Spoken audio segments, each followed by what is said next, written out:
तुम्हारे पापा नहीं रहे। उसके फ़ोन उठाते ही माँ ने कहा और फफक फकफक कर रो पड़ी। क्या कह रही हैं आप? कल ही तो मैंने उनसे बात की थी, अचानक ऐसा क्या हुआ? अनामिका ने खुद को संभालते हुए कहा, बेटा, रात में जब वे सोए थे तब तो ठीक थे, सुबह अपने समय पर ही नहीं उठे, तो मैंने सोचा शायद रात में ठीक से नींद न आई होगी। 7 बजे जब मैं नींबू पानी लेकर उन्हें जगाने गई तो देखा वाक्य अधूरा छोड़कर वे फिर फफक पड़ी। माँ, संभालो खुद को, मैं आती हूँ, कहकर उसने फ़ोन रख दिया। उसने राजीव अंकल को, जो उनके पड़ोसी व पापा के अच्छे मित्र थे, को फ़ोन मिलाया। उन्होंने तुरंत फ़ोन उठा लिया। वह कुछ कहने ही वाली थी कि उन्होंने कहा, बेटा तुम चिंता मत करना, मैं और तुम्हारी आंटी तुम्हारी माँ के पास ही हैं। अंकल, मैं शाम तक ही पहुँच पाऊँगी। चाहती हूँ कि पापा का अंतिम संस्कार मेरे सामने हो। ठीक है बेटा, मैं दिनेश के पार्थिव शरीर को बर्फ़ की सिल्ली पर रखवा देता हूँ। Thank you uncle. Anamika flight का टिकट बुक कराकर पैकिंग करने लगी। 3 घंटे बाद उसकी फ़्लाइट थी। बेंगलुरु का ट्रैफिक 2 घंटे उसे एयरपोर्ट पहुंचने में लगने थे। वह तो गनीमत थी कि बेंगलुरु से लखनऊ के लिए डायरेक्ट फ़्लाइट मिल गई थी, वरना समय पर पहुंचना मुश्किल हो जाता। टैक्सी में बैठते ही उसने छुट्टी के लिए मेल कर अपने बचपन के मित्र पल्लव, जो सीतापुर में रहता था, को फ़ोन करके पिता के बारे में बताया। उसकी बात सुनकर वह स्तब्ध रह गया। कुछ देर बाद उसने कहा, मैं तुरंत सीमा के साथ आंटी जी के पास जाता हूँ, तुम परेशान न होना, धैर्य रखना, उससे बात कर। उसने अपने ट्रीटमेंट अभिजीत को फ़ोन कर वस्तुस्थिति से अवगत कराया। उसने उसे सांत्वना देते हुए कहा, वह यहाँ की चिंता न करे। काम का क्या, वह तो चलता ही रहेगा। काम का क्या? अभिजीत के शब्द उसके कानों में गूंज रहे थे, लेकिन इसी काम के लिए वह पिछले 2 वर्ष से घर नहीं जा पाई है। माँ बार बार उससे आने के लिए कहती, पर उस पर काम का प्रेशर बहुत अधिक था, या वही अपना सर्वश्रेष्ठ परफॉर्मेंस देने के लिए घर जाना टालती रही। माना IT क्षेत्र के जॉब में पैसा अधिक है, पर वह व्यक्ति का खूब से चूस लेता है। न खाने का कोई समय, न घूमने का, ऊपर से सिर पर छंटनी की तलवार अलग लटकती रहती है। 10 वर्ष हो गए उसको यह जॉब करते हुए। माँ पापा चाहते थे कि वह विवाह कर ले।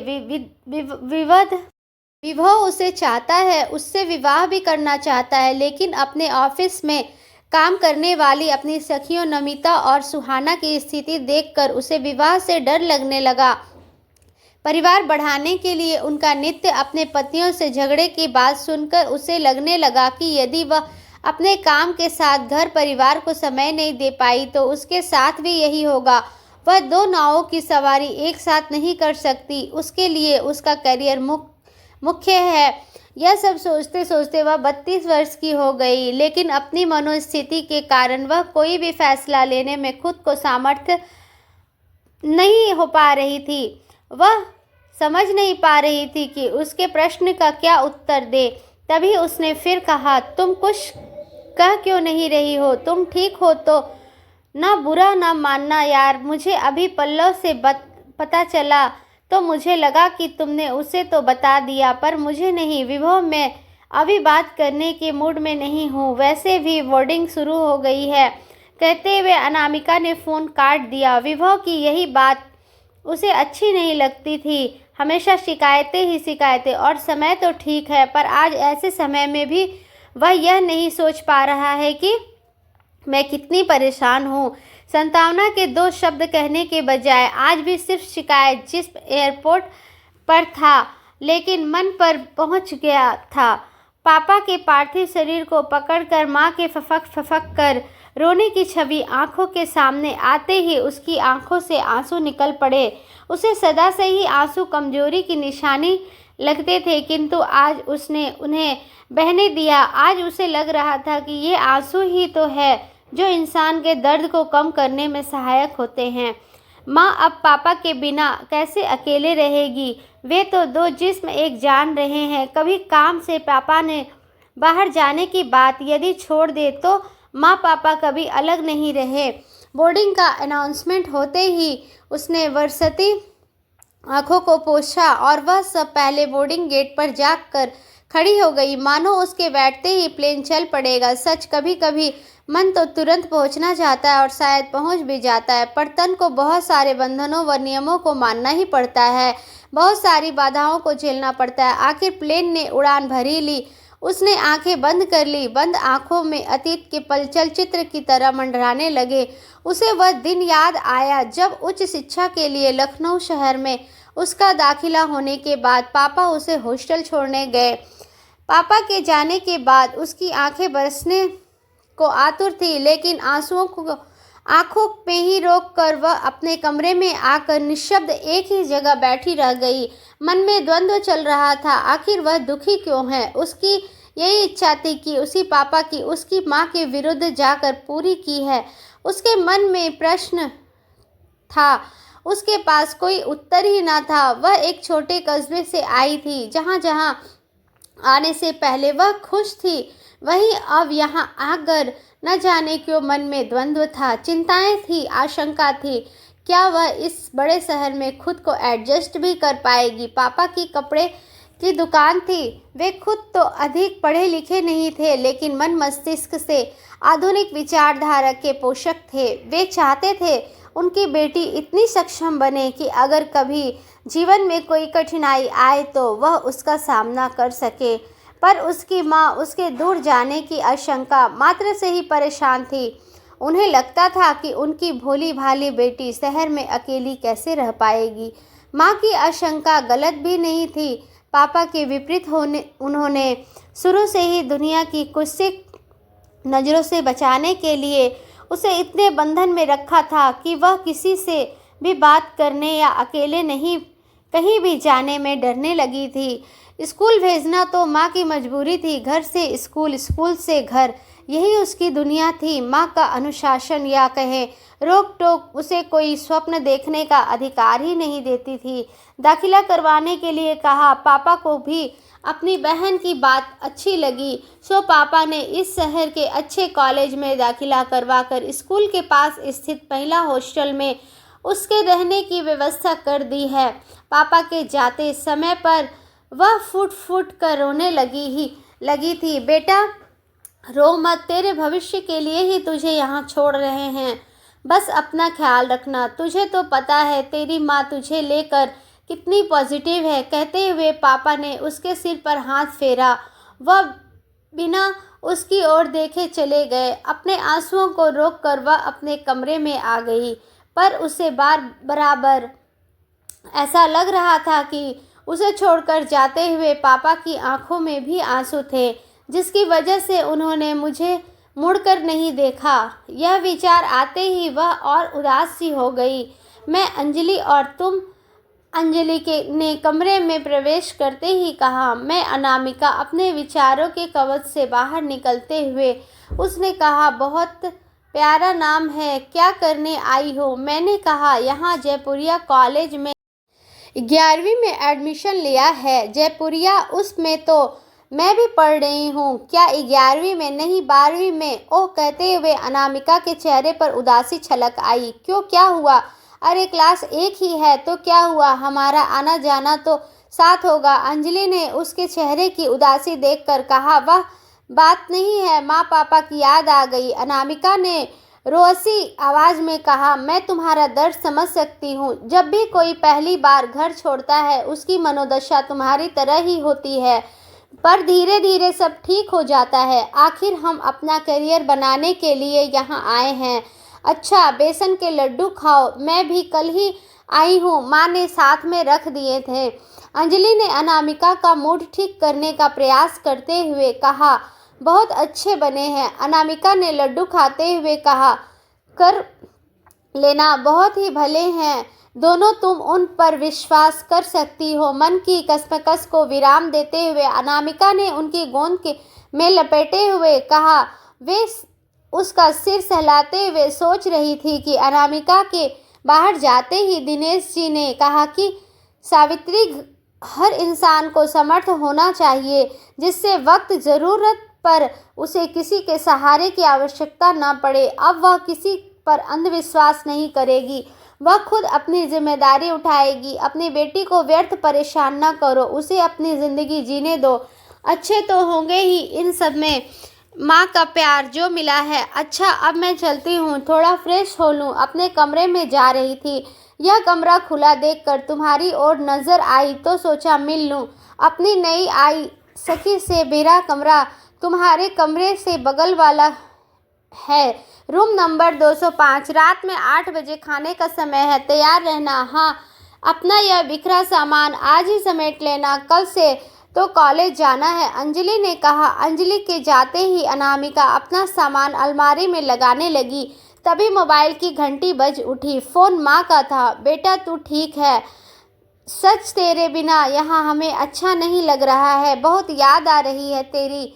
माँ मुझे भी, कहकर वह रोने लगी। तू लौट आ, माँ ने रोते हुए कहा। अनामिका क्या हुआ? अगर तू ऐसे कमज़ोर पड़ेगी तो पढ़ेगी कैसे बेटा? रोते नहीं है, तेरी माँ तो ऐसे ही कह रही है। अगर तुझे नहीं पढ़ना है तो आ जा, मैं तुम्हें रोकूंगा नहीं, लेकिन कोई भी फैसला लेने से पहले यह मत भूलना कि पढ़ाई के बिना जीवन बेकार है। चाहे लड़का हो या लड़की, जीवन के रण संग्राम में खुद को स्थापित करने के लिए शिक्षा बेहद आवश्यक है। क्षणिक निर्णय सदा आत्मघाती होते हैं बेटा। जो भी निर्णय लेना सोच समझ कर लेना, क्योंकि इंसान का सिर्फ एक निर्णय उसके जीवन को बना भी सकता है और बिगाड़ भी। पापा ने माँ के हाथ से फ़ोन लेकर कहा। ही लगभग 15 लड़कियाँ थीं, सभी ने उसका बेहद अपनेपन से स्वागत किया। सब ने परिचय करते हुए उसने खाना खाया। रेखा और बबीता नौकरी कर रही थी, जबकि अन्य लड़कियां पढ़ रही हैं। खाना घर जैसा तो नहीं, लेकिन ठीक ठाक लगा। खाना खाकर जब वह अपने कमरे में जाने लगी तो उसके साथ चलती रेखा ने उसके पास आकर कहा, अनामिका तुम नई नई आई हो इसलिए कह रही हूँ, हम सब यहाँ एक परिवार की तरह रहते हैं। तुम खुद को अकेला मत समझना। कभी मन घबराए या अकेलापन महसूस हो तो मेरे पास आ जाना। मेरे कमरे का नंबर 208 है। रेखा की बात सुनकर एकाएक उसे लगा कि जब ये लोग रह सकती हैं तो वह क्यों नहीं। मन में चलता द्वंद्व ठहर गया था। अंजलि ने बताया था कि सुबह 8 बजे नाश्ते का समय है। अपने कमरे में आकर अब वह काफ़ी व्यवस्थित हो गई थी। माँ का फ़ोन आते ही उसकी सारी घटनाओं के बारे में बताते हुए कहा, माँ चिंता मत करो, मैं ठीक हूँ, यहाँ सब लोग अच्छे हैं। ठीक है बेटा, ध्यान से रहना। आज के ज़माने में किसी पर भरोसा करना ठीक नहीं है। कल तेरा स्कूल का पहला दिन है, अपना ख्याल रखना। स्कूल से सीधे हॉस्टल आना और मुझे फ़ोन करना। जी माँ। ढेरों ताकीदें देकर माँ ने फ़ोन रख दिया था। माँ उसके लिए चिंतित जरूर रहती थी, लेकिन उन्होंने उसे कभी किसी ढोंग या ढकोसले रूढ़ियों के परंपराओं में नहीं बांधा था। समय पंख लगाकर उड़ता गया, पता ही नहीं चला। हायर सेकेंडरी के साथ उसने इंजीनियरिंग की कोचिंग शुरू कर दी। उसकी खुशी की सीमा न रही जब वह जेई मेंस में क्लियर हो गई। आईआईटी में दाखिले के लिए उसे जेईई एडवांस की परीक्षा देनी थी। उसकी मेहनत का परिणाम था कि वह प्रथम बार में ही इसमें भी सफल हो गई। आखिरकार उसे आईआईटी कानपुर में दाखिला मिल गया। माँ पापा की खुशी का ठिकाना न था। उसके परिवार में वह लड़के लड़कियों में पहली थी जो इंजीनियरिंग पढ़ेगी। उसके बाद उसने मुड़ कर नहीं देखा। माँ कभी विवाह के लिए कहती तो वह कह देती, मुझे समय नहीं है, या जॉब के साथ घर परिवार मुझसे न हो पाएगा। वैसे भी उसे कभी लगा ही नहीं कि उसे विवाह करना चाहिए।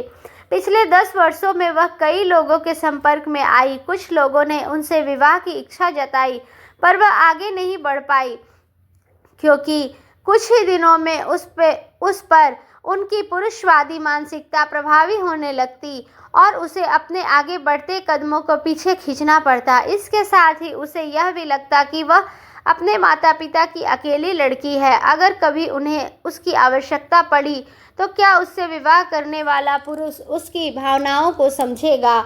जब वह छोटी थी तो अक्सर माँ पापा की हितैषी उनसे परिवार के वारिस की बात करते तो पापा कहते कि मेरी अनामिका मेरे लिए पुत्र और पुत्री दोनों है।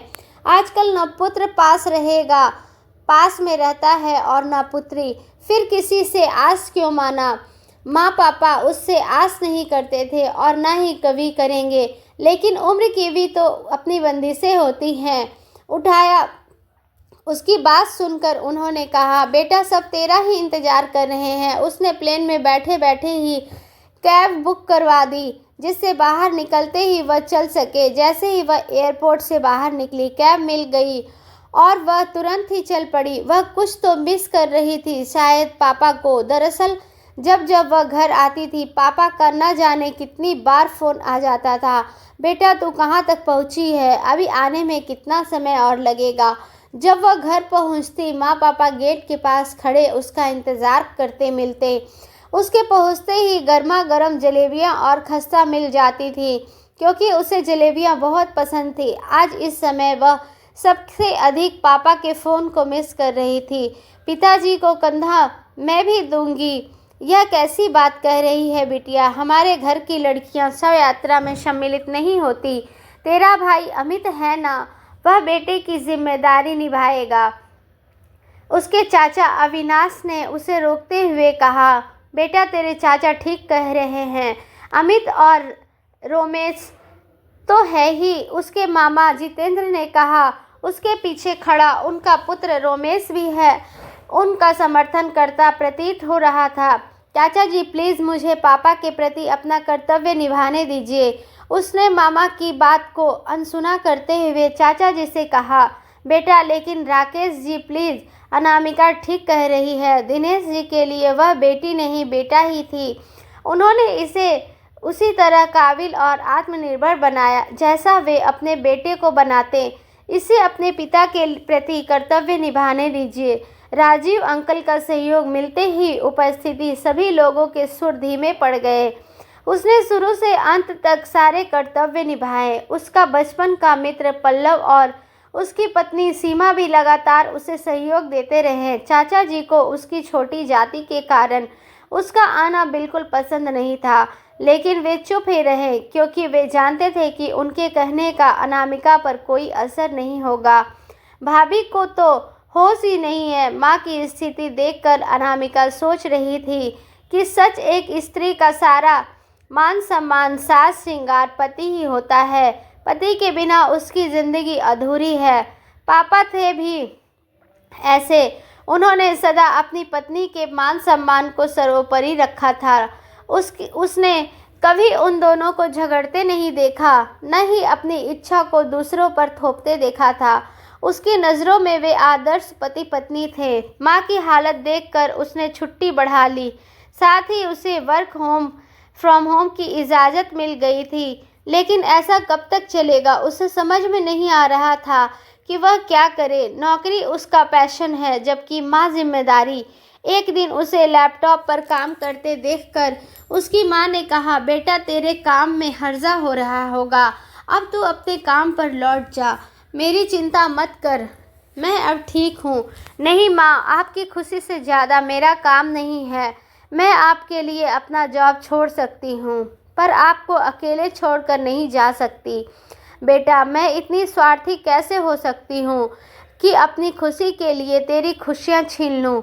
माना तेरे पापा के जाने के कारण मैं दुखी हूँ, लेकिन अब मुझे उनके बिना जीने की आदत डालनी ही होगी। बेटा हम सब इस दुनिया में अपने अपने किरदार निभा रहे हैं। जब किसी किरदार का रोल ख़त्म हो जाता है तो उसे जाना ही पड़ता है। तेरे पिता का इस संसार में किरदार ख़त्म हो गया था, इसलिए उन्हें जाना पड़ा। अब मुझे अपना और तुझे अपना किरदार निभाना है। माँ ने उसकी ओर देखते हुए कहा, किरदार आप क्या कह रही हैं माँ, मुझे कुछ समझ में नहीं आ रहा है। अनामिका ने कहा, बेटा अब हमें अपने अपने किरदार अर्थात अपने कर्तव्य निभाने होंगे। मुझे तेरे पापा की दुकान को संभालना होगा और तुझे अपना काम फिर ज्वाइन करना होगा, जिसके लिए तू इतनी मेहनत की है। माँ, दुकान आप संभालोगी? अनामिका ने आश्चर्य से पूछा। क्यों, क्या हुआ? जब तुम बाहर जाकर काम कर सकती हो तो मैं क्यों नहीं? वैसे भी तुम्हारे पापा मुझसे दुकान की हर बात शेयर करते रहे हैं। मुझे विश्वास है कि मैं सब संभाल लूँगी। वैसे भोला तो है ही, तुम्हारे पापा के कहीं जाने पर वही दुकान संभालता था। तेरे पापा को उस पर बहुत विश्वास था। कल जब तू सो रही थी तब वह आया था। वह कह रहा था कि मालकिन, जो होना था वह हो गया, पर इस दुकान को बंद मत कीजिएगा। सदा मालिक का नमक खाया है। छोटा मुंह बड़ी बात मालकिन, मैं झूठ नहीं बोलूँगा। आप तो जानती हैं मालकिन, इस दुकान में मालिक की यादें हैं। बेटा, मुझे इसकी बात ठीक लगी। वह छोटा था तभी तेरे पापा उसे गांव से लेकर आए थे। उसका विवाह भी हमने ही करवाया था। अब इस उम्र में वह बाल बच्चों को लेकर कहाँ जाएगा? तेरे पापा द्वारा छोटी जिम्मेदारियों का निर्वाह करना अब मेरा कर्तव्य ही नहीं, दायित्व भी है। कहते हुए माँ की आंखें भर आई थी। आपका सोचना ठीक है माँ, पर माँ, आप अकेली कैसे रहोगी? अनामिका की आंखों में चिंता छलक रही थी। मैं अकेली कहाँ हूँ बेटा, मेरे साथ तेरे पापा की यादें हैं, अड़ोसी पड़ोसी हैं, भोला है। फिर जब चाहूँ तुमसे बात कर सकती हूँ। इस मोबाइल की वजह से दुनिया बहुत छोटी हो गई है। बस एक रिक्वेस्ट है, तू अब विवाह कर ले। देख, कोई बहाना मत बनाना। माता पिता के जीवन की यही सबसे बड़ी खुशी है कि उनकी संतान अपने घर परिवार में खुश रहे। माँ ने चेहरे पर मुस्कान लाते हुए उसे समझाते हुए कहा। माँ, विवाह करना आसान नहीं है, लेकिन आपको विश्वास दिलाती हूँ कि मुझे समझने वाला लड़का मिल जाएगा, उसे आपसे ज़रूर मिलवाऊंगी। अचंभित थी मामा जी अपने कर्तव्य के प्रति कभी समर्पित नहीं रहे। पिता के विरासत में मिले व्यवसाय को उन्होंने सुरा सुंदरी में गंवा दिया। मामी जी ने उन्हें उसके दुर्व्यसन में मुक्ति दिलवाने की बहुत कोशिश की, लेकिन वे उनकी हर कोशिश को अपने शक्ति बल से नाकाम कर देते थे। मामी यह सब सह नहीं पाई। आखिरकार एक दिन उन्होंने मौत को गले लगा लिया। मामा जी तब भी नहीं सुधरे। माँ ने उन्हें समझाने की कोशिश की तो वे उनके साथ भी अभद्र व्यवहार करने लगे। पापा ने उनसे दूरी बना ली थी। उनके स्वभाव के कारण माँ भी उनसे कतराने लगी। माँ को दुख था कि 10 वर्षीय रोमेश उचित देखभाल न होने के कारण आवारा लड़कों के संगत में पड़कर बिगड़ता जा रहा है। उसकी कड़क आवाज़ सुनकर रोमेश उठ खड़ा हुआ। बोला, दीदी आप अचानक यहाँ कैसे? दोस्तों, यदि आपको मेरी कहानी अच्छी लगती है तो मेरे चैनल को सब्सक्राइब करें और सपोर्ट करें। धन्यवाद।